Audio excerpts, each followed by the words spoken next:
Në episodin e sotëm, ngjarjet marrin një kthes dramatike pas rrëmbimit të Aljes dhe Denizit. Gjan përballet drejt për drejt me rrëmbyesit dhe gjatë konfliktit plagoset rend. Pavarësisht gjendjes së tij, ai nis menjëherë kërkimet për të gjetur Aljen dhe Denizin, ndërsa shpreh pendesën dhe zemërimin e tij, duke kujtuar se i kishte paralajmëruar disa herë Aljen që të mos shkonte vetëm në festën e organizuar nga Engin. Nga ana tjetër, policia merr në pyetje Kadirin, duke u përpjekur të zbulojë sa më shumë detaje rreth rrëmbimit të Aljes dhe Denizit. Kadir tregon me hollësi gjithçka që ka ndodhur dhe shpjegon situatën ashtu siç e ka përjetuar ai. Ndërkohë, Sadakati lutet Shahinit të firmos lejen për operacionin e Nares, një vendim etik që mund të ndryshojë fatin e saj.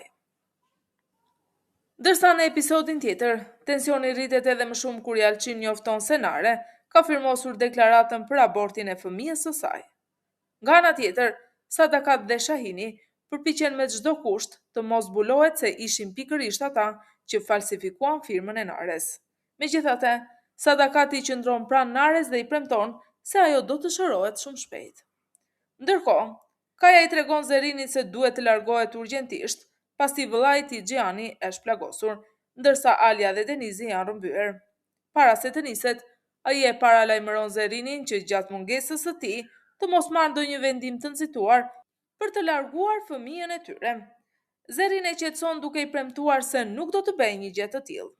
Nga ana tjetër, Demiri kërkon me ngulm që nga njerëzit e tij të ndryshojnë rezultatet e testit të ADN-s. Ata i shpjegojnë se kanë bërë gjithçka që ishte e mundur, por laboratori ruaj rreptësisht me roje dhe kamera sigurie. I tërbuar Demiri kërcënon duke u thënë, me çdo kusht, rezultatet duhet të ndryshohen. Nadimi pasi dëgjon këtë bisedë, përpiqet ta bindë të birin se e vërteta nuk mund të fshihet, sado që ai përpiqet, por Demiri mbetet i vendosur të mos dëgjojë askënd. Ndërkohë, Xhiani po mjekohet në spital nga Jalçin, por shqetësimi për fatin e Alis dhe Denizit nuk e le të qetë. Kur Sadakati hyn dhe e sheh në atë gjendje, ajo kërkon të di se kush qëndron pas rrëmbimit.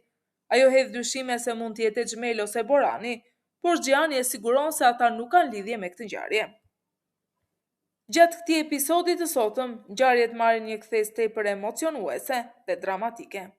Infermieria sjell lajmin që të gjithë prisnin me ankth. Operacioni Nares ka përfunduar me sukses dhe gjendja e saj shëndetësore është stabilizuar. Ky lajm sjell një lehtësim të madh për familjen, por pyetjet dhe dhimbjet emocionale sapo kanë filluar. Xhiani i tronditur nga ajo që ka ndodhur, kërkon të di se si Nare mund të ishte bindur të nënshkruante dokumentin për abortin e fëmijës së saj. Në një moment të rënd dhe plot pendes, Shahin pranon të vërtetën, ishte ai që falsifikoi firmën e Nares. Sadakati ndërhyn dhe i shpjegon Xhianit se ky vendim i dhimbshëm ishte vetmja mënyrë për të shpëtuar jetën Nares, e cila ndodhej në rrezik serioz. Kur Nares zgjohet pas operacionit, pyetja e saj e parë është për shtatzanin. Ajo dëshiron të di nëse fëmia e saj është mirë dhe nëse gjithçka ka shkuar siç duhet. Kjo pyetje prek thellë Shahinin, i cili nuk arrin të përballojë dhimbjen dhe del jashtë dhomës duke shpërthyer në lot. Në këto çaste të vështira, Xhiani qëndron pranë, duke mbështetur emocionalisht dhe duke i dhënë forcë e kuraj për të përballuar të vërtetën dhe për të vazhduar përpara. Tensioni vazhdon, ndërsa Xhiani, i dëshpëruar dhe i shqetësuar për rrëmbimin e Alis dhe Denizit, urdhëron që të kërkohen të gjithë personat e dyshuar, përfshirë edhe Xhmelin dhe Boranin. I vendosur për të zbuluar të vërtetën, ai pyet menjëherë për Fejazin dhe njoftohet se ky i fundit ka pranuar të takohet me të, por me një kusht të rrezikshëm. Xhiani duhet të shkojë krejtësisht vetëm. Kaja përpiqet me ngulm të bindë vëllain e tij të mos shkojë vetëm, duke paralajmëruar për rrezikun që e pret. Megjithatë, Xhiani është i vendosur të pranojë kushtin e Fejazit, sepse për të, shpëtimi i Alis dhe Denizit është më i rëndësishëm se gjithçka tjetër. Ndërkohë, Meriemi është e bindur se Fejaz qëndron pas rrëmbimit dhe ai mund të kërkojë kthimin e djalit të tij në këmbim të lirimit të Alis dhe Denizit. Në anën tjetër, Myshgan shpreh një dëshirë egoiste dhe tronditse. Ajo shpreson që Xhian të mos i gjej kurrë Aljen dhe Denizin, në mënyrë që ai të mbetet përgjithmonë pranë Meriemit. E indigjuar nga këto fjalë, Meriemi i kërkon të mos flas marrëzira.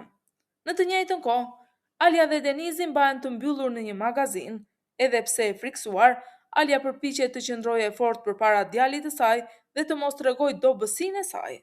Denizi i vogël i kërkon nenës të telefonojë Xhanin, por Alia i shpjegon se nuk e ka telefonin me vete. Në një moment vendimtar, Deniz nxjerr nga xhepi një radiomarse që ua kishte marrë fshehtas rrëmbyesve.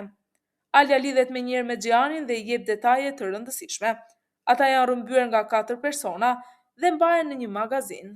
Xhani përpiqet ta qetësojë, duke i premtuar se do t'i gjej dhe do t'i shpëtoj shumë shpejt.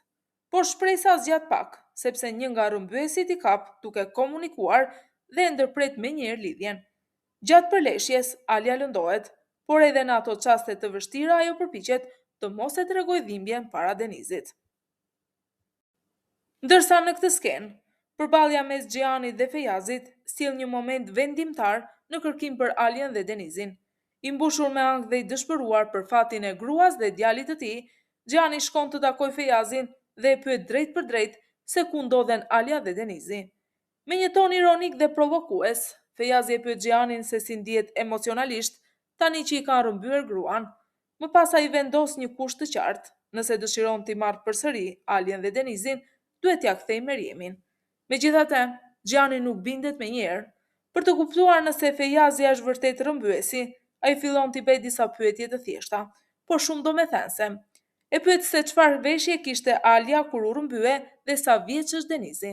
Këto janë detaje që vetëm personi që i ka parë nga afër mund t'i di. Fejazi mbetet pa përgjigje. Ai nuk arrin të jap asnjë detaj të saktë dhe në atë moment Xhani kupton të vërtetën tronditse. Fejazi nuk është personi që ka rrëmbyer Alien dhe Denizin. Ky zbulim ndryshon krejtësisht rrjedhën e ngjarjeve dhe e bën situatën edhe më të rrezikshme, sepse rrëmbyesi i vërtet vazhdon të jetë i lirë dhe Alia me Denizin janë ende në duart e tij. Por në këtë skenë, një zbulim tronditës nxjerr në pa autorin e vërtet të rrëmbimit të Aliës dhe Denizit. Borani bie papritur në duart e një burri të rrezikshëm të quajtur Nikola. I ftohtë dhe pa mëshirë, Nikola e mban Boranin peng dhe e kërcënon me jetën e Aliës dhe Denizit.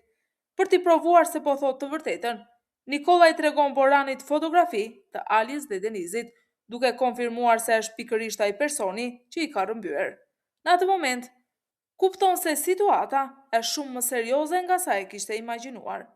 Nikola nuk kërkon akmarrje, por para. Ai i bën të qartë Boranit se dëshiron shumën e parave që i detyrohet dhe nuk është as pak interesuar për justifikime. Borani, pushtuar nga paniku dhe frika, pranon se ato para i ka humbur në bixhoz. Por kjo përgjigje nuk e zbuta as pak Nikolën. Me një ton kërcënues, Nikola i thot se nuk i intereson se ku kanë përfunduar parat. Ajo që ka rëndësi është që ai t'i siguroj sa më shpejt. Përndryshe jo vetëm Alia dhe Denizi, por e gjithë familja e Boranit do të paguajë një çmim të tmerrshëm. I tmerruar dhe pa rrugdalje, Borani premton se do të bëjë gjithçka për t'i gjetur parat dhe për t'i dorëzuar sa më parë. A do të arrijë Borani të sigurojë shumën e kërkuar? A do të mundet Xhan të zbulojë se Nikola është rrëmbyesi i vërtet dhe çfarë rreziku i kanoset Alis dhe Denizit nëse parat nuk dorëzohen në kohë?